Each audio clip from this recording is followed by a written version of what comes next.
Picture Germany in early 1945. The war is ending. Allied forces are pushing in from the west, and the Soviets are grinding in from the east. Berlin is weeks away from collapse. In the middle of all that, in a mountain in occupied Poland, a small team of scientists and engineers are still working. Not on surrender terms, not on escape routes, but on a device that by all rights should not have existed. They called it Die Glocke, the bell. It was massive, metallic, and witnesses said that when it was running, you could feel its vibration in your teeth. And the people who claimed to have seen it, to have worked near it, said it did things that physics did not answer for.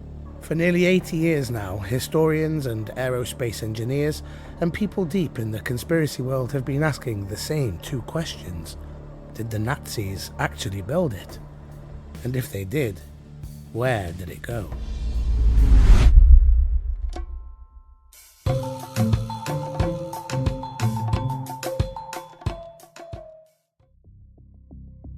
In a Polish forest in 1945, a man named Józef Rosinski, Polish, not German, who claimed to have worked at the facility where the bell was developed, a place called Wenceslas Mine. They destroyed everything. The drawings, the models, but the bell itself, I saw them loading it. I saw it. By April of 45, the Soviets were closing in fast, and the Nazis knew it. Then one night there was a frantic evacuation. Documents were burned, research was erased, and Die Glocke itself was moved. In the 1990s, a Polish researcher named Igor Witowski started tracking down former Nazi officers and facility workers. And what he found wasn't one dramatic confession. It was something more interesting than that. A thread of testimony that kept showing up independently from people who had no obvious reason to be coordinating their stories. The bell, according to these accounts, was built in sections. 2 rotating cylinders made some kind of metal alloy. The cylinders would spin in opposite directions at extremely high speeds, generating an electromagnetic field that didn't behave the way electromagnetic fields are supposed to behave. And when it ran, plants in the area died. Animals got sick.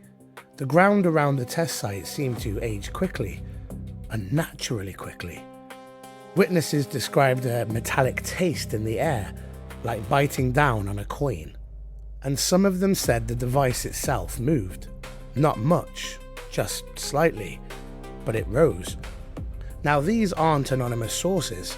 These are men with military records and verifiable backgrounds. But it's also worth saying out loud that these accounts are decades old.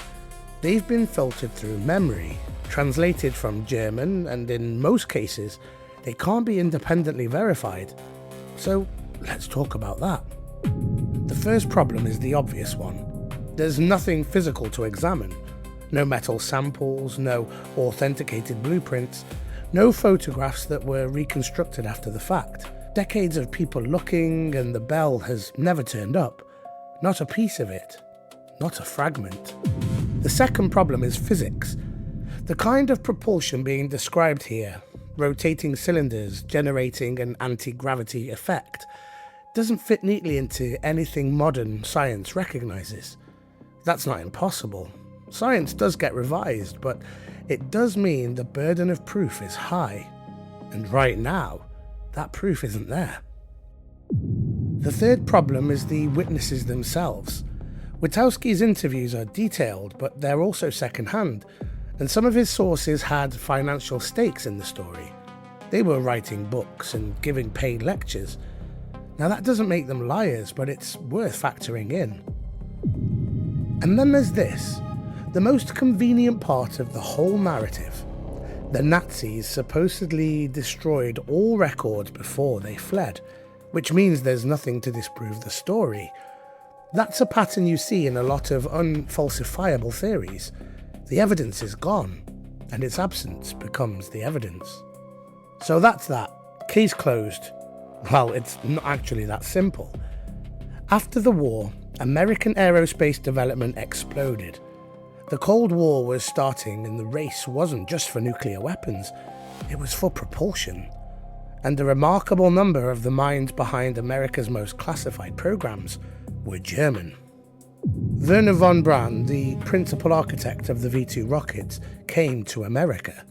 So did dozens of other scientists and engineers under a classified program called Operation Paperclip.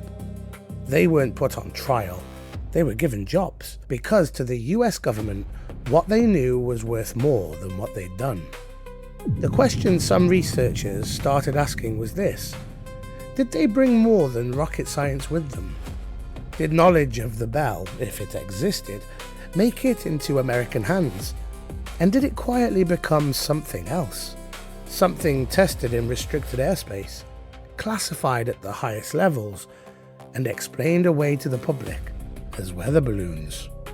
Throughout the 50s and 60s, UFO sightings clustered around military bases and aerospace testing sites. Most were explained, but some weren't. And a theory started to emerge, not from fringe circles, but from aerospace researchers, that some of what people were seeing wasn't extraterrestrial at all. It was American, built on German engineering, and hidden in plain sight behind 50 years of classification and strategic misdirection. Now let's stay honest here. The recruitment of Nazi scientists is a documented fact. Their contribution to America's rocketry are documented, but the leap from there to they brought a working anti-gravity prototype and we've been hiding it ever since, well, that requires evidence that we don't have. And there's another problem with that theory. If the Americans had cracked anti-gravity in 1947, why did it stay only in aircraft?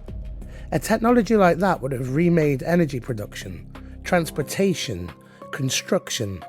The fact that none of that happened suggests one of two things. Either the device didn't work the way anyone claimed, or the classification runs so deep that even the most senior officials don't have the full picture. Both are possible. Neither is provable. So here's what we actually do know. Nazi Germany invested heavily in advanced weapons research.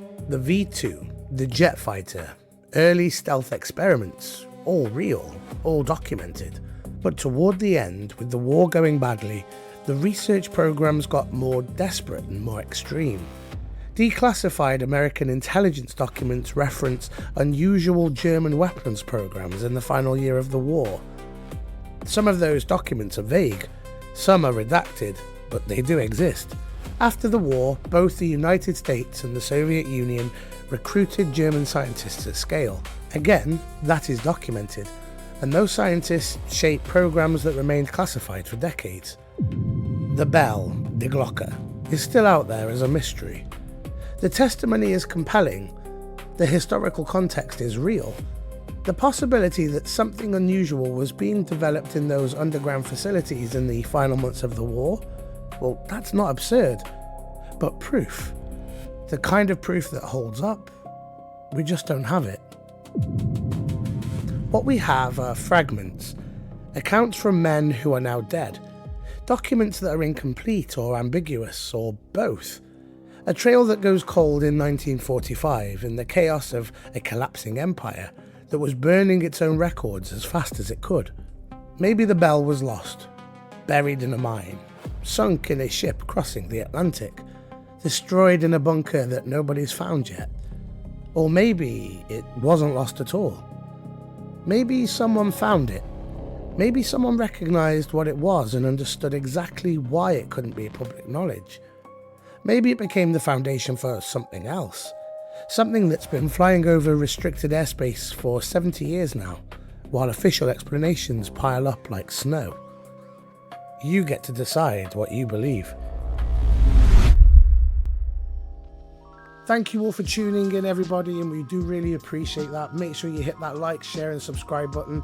If you are watching us on TikTok, please drop me a follow and let me know in the comments below what you would like to see next and what material you would like us to produce, and we will look into that. Thank you all again for the time and your energy, and until next time, truth seekers, take care and stay safe.